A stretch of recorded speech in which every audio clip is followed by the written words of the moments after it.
Welcome to Security Scan and greetings for the new year. I am Uday Bhaskar.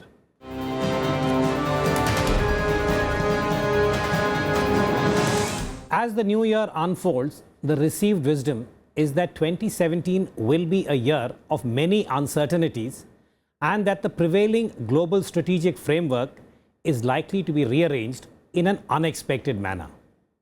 The more immediate trigger for such an assessment is the assumption of office by US President-elect Donald Trump on January 20th. A Trump-led USA may review its relations with Russia and perhaps China with attendant implications. This in turn will have a downstream effect on India's strategic framework and security calculus. The terror threat looms large, and Baghdad and Istanbul are stark punctuations at the regional level. For us in India, the Pathankot, Uri, Nagrota experience is a reminder of the tactical challenge that has continued into the first week of the year. It is 25 years since the anomalous end of the Cold War in December 1991. Yet, certain security issues have been on the Indian radar for decades. And these include the neighbors, the nuclear issue, and the nature of the post-Cold War strategic contour and India's locus, among other strands that animate the Indian establishment. How will they stack up in 2017? To discuss this, we have a very eminent panel.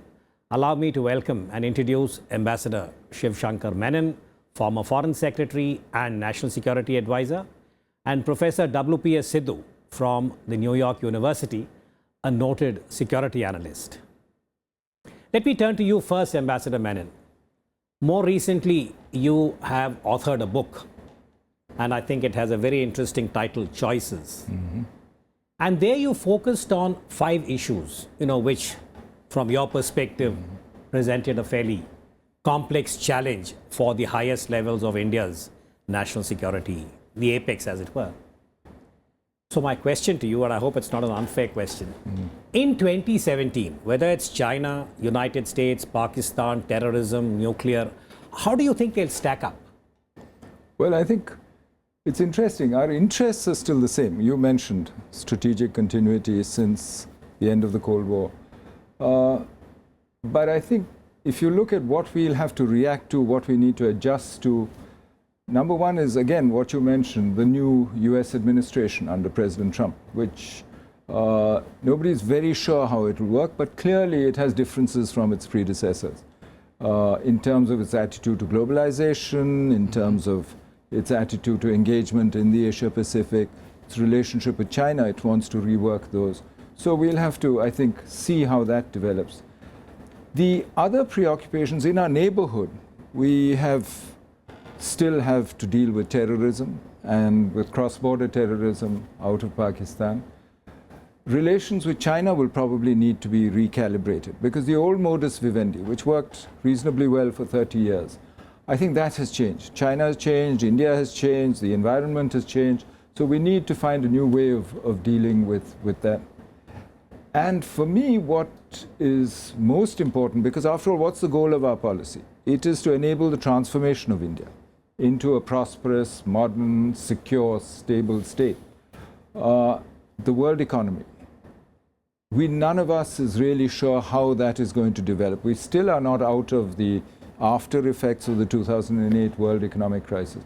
So there's a long list of things actually where things are changing, where we'll have to respond and we'll have to find new solutions. I'll come back to you in a moment for a specific sort of what I see as a looming challenge, and that's apropos Russia. But if I could turn to you, Professor Sidhu, in addition to what Ambassador Menon had said, when you look at 2017 and you are now in New York, India from the outside, what do you see as the long-term challenges for a Modi government, which is going to be in its last phase? Okay.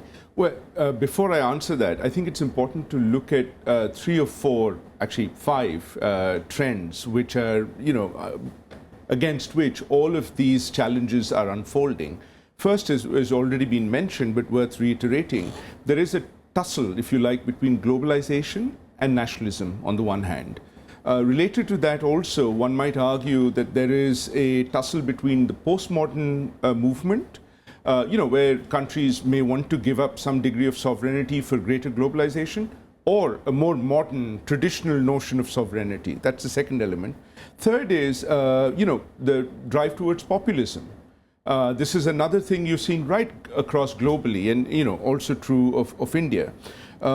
Fourth, there is also the advent of all of these new technologies, some of which are changing the way with which diplomacy is being conducted. Instant messaging, Twitter is the best example of that, and how that's being used disruptively. Presidents are now making policy statements, or we assume president-elects are making policy statements from Twitter. The most recent one, by the way, if I could just add, is what Mr. Trump has said about North Korea. Indeed. And the WMD. I mean, that's gone out on a tweet. Indeed. But I'm going to come back to the practitioners on that. And North Korea is just one of a trend which began with China, the one China policy, nuclear issues, as well as Israel-Palestine. So you can see this trend continuing. And this leads me to the last sort of broad trend we're seeing. You mentioned the end of the Cold War, 25 years after the end of the Cold War. There was a perceptible move towards to try and build a new order. But now there seems to be a desire to move back to almost a bipolar world. Perhaps that may explain one of the reasons why the US is reaching back to Russia in a way to try and, go back to the future, as it were. Shankar, can I pick that up? Professor Sidhu has given us postmodern and the possibility of a bipolar kind of global framework. Is that something that India would have to really, I think, keep on the radar, largely because both the US and China, as you say in your book, are in many ways our most, shall we say, significant critical strategic interlocutors? So how would you, you've been ambassador to China. So China, US, China, India, US. Can you just share some thoughts on that? Well, it seems to me that if you look at the order as such, nobody is proposing a new order.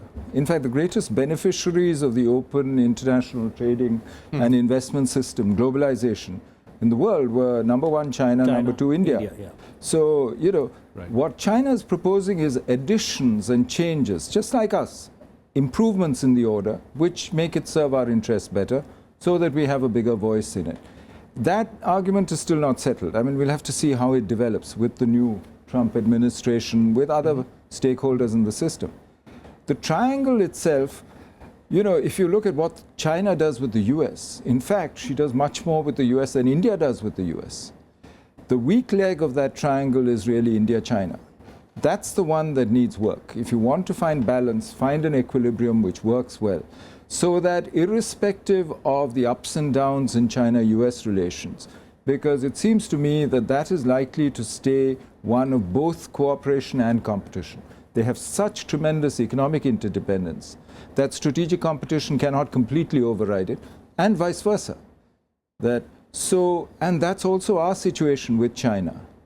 So given that, I think we really need today to concentrate on working on both our relationship with the US and the relationship with China, but I don't think we should make these contingent on each other. Can I make a deduction really for the benefit of our viewers, and you can correct me if I've got you wrong? You are suggesting that notwithstanding the uncertainty that we associate with Mr. Trump when he becomes president, the imperative of globalization and interdependencies will allow this particular paradigm to continue. That is cooperation on the economic trade investment front and competition at the strategic level. So if that is correct, my question to you is, can that be applicable for India, China also over the next 5 to 10 years? I think it is. In fact, I think it will be. You think of India's interest. When we started reforms, about 14% of our GDP was external merchandise trade. By 2014, that had become 49.3%. That's almost half your GDP is related to the rest of the world. You cannot disengage. You are globalized to an extent that maybe most of us don't quite realize. We have interests. We have to engage in that world, in the order and with all the major powers, whether it's China, the US, Russia, all of them. It's important. And if you look at it historically, when has India been most prosperous, most stable? It has done best when it's most connected to the rest of the world. Start with the Mauryas and work your way through. Well, I hope People are tuning into this part about the fact that the long-term projection is relatively, shall we say, stable and positive. But WPS, can I ask you to come in on this? Because as far as the common perception is concerned, apropos China, one is that they are being completely inflexible as far as the talks on the unresolved territorial and border dispute is concerned. And the second is the support to Pakistan, which even as we speak is again now back in the United Nations, Masood Azhar, and that whatever be the kind of evidence India brings to the table, they are not going to, frankly, change their position on terrorism. So how does India deal with China like this? I mean, can it be sort of subsumed in this paradigm that Shankar mentions? Right. Well, I think there's going to have to be both elements of continuity as well as competition. That's absolutely clear. As Ambassador Menon mentioned, clearly China has benefited from globalization.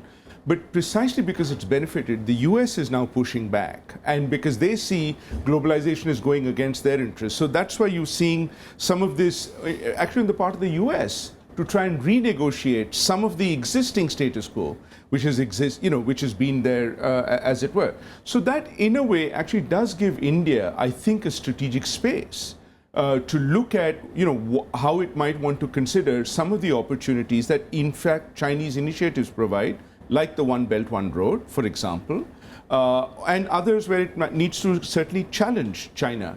And there, I think both China, you talked about Pakistan, but both Pakistan and North Korea are integral in some ways to the Chinese geostrategic security interests. And you see what the Chinese are doing vis-a-vis North Korea is almost the same sort of thing that they're going to do with Pakistan. So at some point, I think India will need to decide whether that's worth a fight worth picking with China, or are there other ways that might want to deal with... Or take it as a given and proceed. Then, which is the logical question that I wanted to raise with you, Ambassador Menon. What about Russia? Because, again, over the last few months, there seems to be a rearrangement of Russian policy to South Asia, I would say even Southern Asia, because of the Central Asian states and the relevance of that region to Russia. Particularly Russia-Pakistan cooperation in the military and intelligence sphere, and we can see it happening in Afghanistan. So how will India deal with that? Well, I think this is something that we have faced before. You remember Tashkent, just after that, and this is not a new situation. Russian interests demand a stabilized periphery, and they want to see stability in Afghanistan. They don't want to see more terrorism coming out of Afghanistan, Pakistan. For that, they're willing to deal with whoever. Frankly, we have the same interest. It's a question of how do you go about this. Do you trust that that Pakistan can actually deliver on the various promises she's made in Afghanistan? We don't. For most of this period, Russia has not. But Russia chooses today to see whether it is possible. The Chinese choose to believe those promises. I think this will play itself out. I don't think we should allow our long-term policy to be determined by these immediate little shifts. In fact, I think actually, if you look at how the situation is evolving in Afghanistan, I think that in itself will answer a lot of these worries. Other countries have also made this mistake of trusting in what is offered as a peace process in Afghanistan by Pakistan. And I think they've all come to the right conclusions at the end. So again, your sense is that... But my own sense is that it's important that while these pieces are in play, are shifting, China's increased commitment to Pakistan, Russian attempts to see what is possible with Pakistan and Afghanistan, that it's much more important that you pursue your interests and your own bilateral relations, and you make sure that you communicate your views very clearly to them, and make sure that your security red lines are respected. One of the new developments really again is that as far as China is concerned now, we have the increasing footprint in the military domain, meaning, for instance, Chinese submarines to Bangladesh. It has certain operational implications. Similarly, China's military exercises with Nepal, even if it is for ostensibly HADR, the Chinese are here. But the question, WPS, I want to ask you as the academic and the analyst, Ambassador Menon in his book, the focus is on choices that have to be made by the top of the pyramid. Now, he did make reference to Mumbai and the kind of dilemma that the system faced. Now, I'm taking the liberty of suggesting that in 2017, one of the most complex choices for the Modi government and Prime Minister Modi personally is going to be a repeat or a variation either of Mumbai or a Pathankot Nagrota. And given the fact that we have also done the quote-unquote surgical strike, which was post-Uri, what do you see the likely, shall we say, choice matrix for the Modi government? It's going to come to him also, but I'll ask the academic to go first. That's an excellent question, and I might come back to the China dimension there as well, which actually, frankly, is straightforward. I think in some ways, if Bangladesh wants submarines, then India should be willing to provide those. I agree. Among others. So, and you can't question their choice. That's my personal thing. Indeed. So it is a question of choices, as it were. But let me take on the issue of transborder challenges. There are two elements to that, right? So one of them is internal and domestic capabilities, and the other is the external threats, right? Very often it's said that, the terrorist only has to succeed once. Yep. But if you look at the record in India, they seem to be succeeding more often than one would expect them to. So I would argue that there's clearly some need to revisit or recalibrate internal security arrangements to make sure that there is a way of preempting some of these attacks, which seem to be on a rise. That's one element. Second, I think in terms of responses, here I would actually agree with Ambassador Menon. I don't think multilateralism is necessarily the way to go. It's worth sort of building a norm in terms of trans-border conflicts, but I think you may need to engage with other countries which have responded to this much more effectively, and I'm thinking of the United States. In Pakistan, maybe there is some areas there that we can think about talking together. This, I know, has been part of an ongoing conversation. As the relationship matures, I'm sure it may come to a particular Rubicon, which may be crossed. Can I ask the former NSA to weigh in on this? Well, I think he's right. Obviously, you need to strengthen your own capabilities, and I think we've done a fair amount since Mumbai, because if you look at the years immediately after Mumbai, for several years, until 2014, there were about 3 big terrorist attacks in India. None of them could actually be directly traced back to Pakistan. There might have been Pakistani support and so on, but it wasn't clear-cut like in the Mumbai case. Yeah, not so black and white. Yeah. Not black and white. But as I say in the book, in my view, cross-border terrorism from Pakistan, because it has state support from the Pakistan Army, the ISI, is a long, intractable problem. There isn't an immediate solution to this. The Israelis have a term for this, which they call mowing the grass, which is really what we need to do with this kind of thing. You need the capability to keep cutting it down, to limit it, to mitigate it, to manage it. But whether you can actually solve it, because terrorism seems, cross-border terrorism out of Pakistan, seems to go up and down depending on the interests of the establishment in Pakistan in maintaining a level of hostility with India. Or in allowing the grass to go. Exactly. And so today, I don't think we have the levels of power which can actually eliminate it entirely. And this is a difficult thing to do, because you're trying to create a political outcome. I mean, you look at the US experience in Iraq, in Afghanistan, you might have tremendous military force, but that is not sufficient to create the political outcome that you really want. That old adage that you can bring about regime change, but you may not be able to bring about rhythm change as far as the regions are concerned. But can I press you on one more issue, and I'll come to you on this, Sidhu, which is that over the last few years, and you've been in the chair as the NSA, this civil-military relationship and how that has played out as far as India's overall capability is concerned in terms of higher defense management.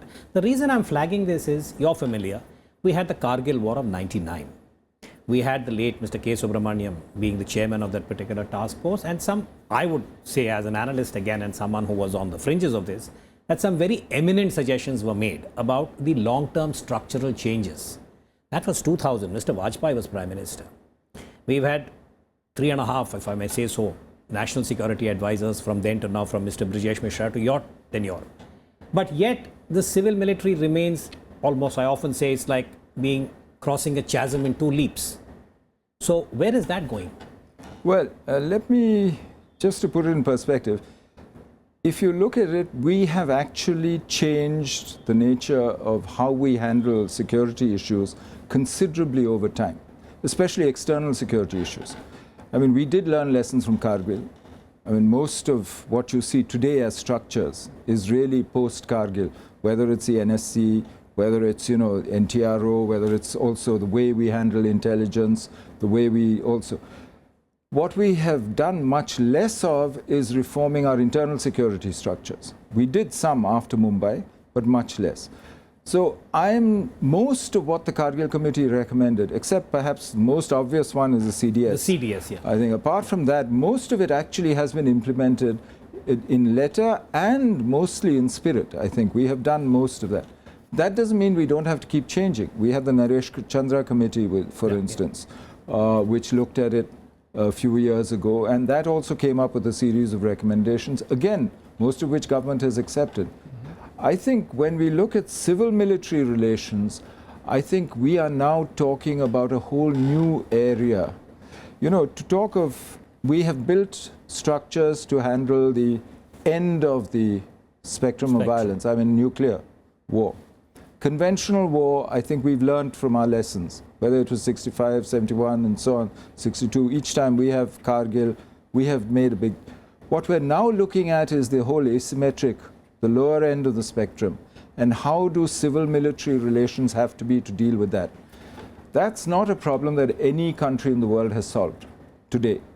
And I think we need to actually apply our minds to it. We need academics to start looking at what kinds of relationships do you need to deal with that? What kind of force structures, what kind of changes, not just military reforms, but civil military reforms, the interface, and the civilian thinking also has to change. I think this is a whole new area.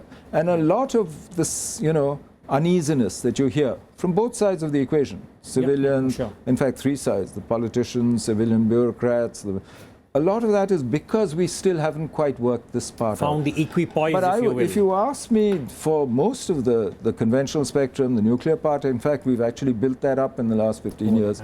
We've actually done a tremendous job for satisfaction and faster than any other nuclear weapon state in the world. You know, Sidhu, I want to extend this because there's one way of looking at civil military, and I often say this to our foreign interlocutors who come to visit India or who are trying to understand, saying that civil military is actually very positive in India because there is no doubt about the so-called, shall we not so-called, but the political control and supremacy, and the military as an institution in India has internalized it.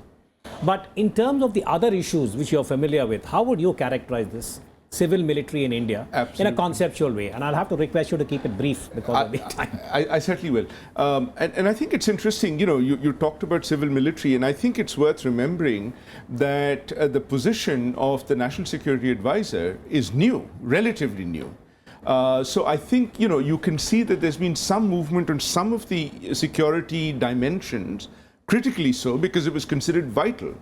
So one is almost tempted to say that perhaps the CDS position is not considered as vital, otherwise it would have happened.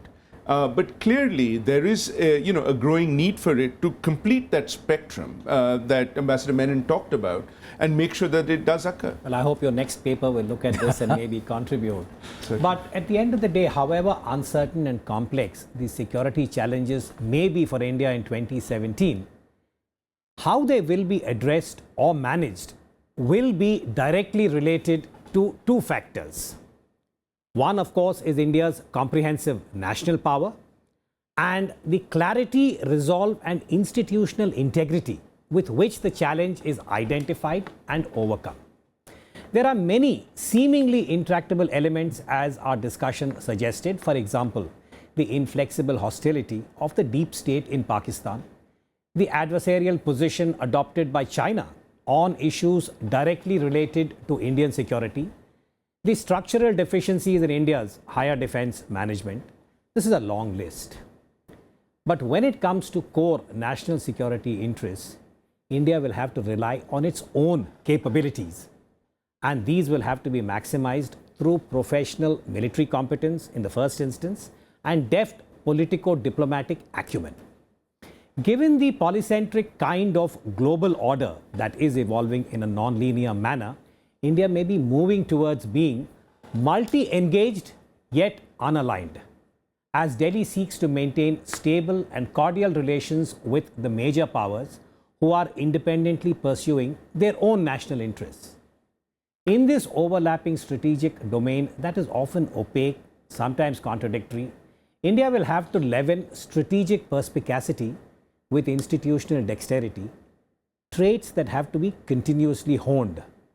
And we hope that the collective experience of past decades will illuminate the path ahead in 2017 and beyond. On that note, allow me to thank my guests, Ambassador Menon and Professor Sidhu. And thank you for watching Security Scan. Goodbye.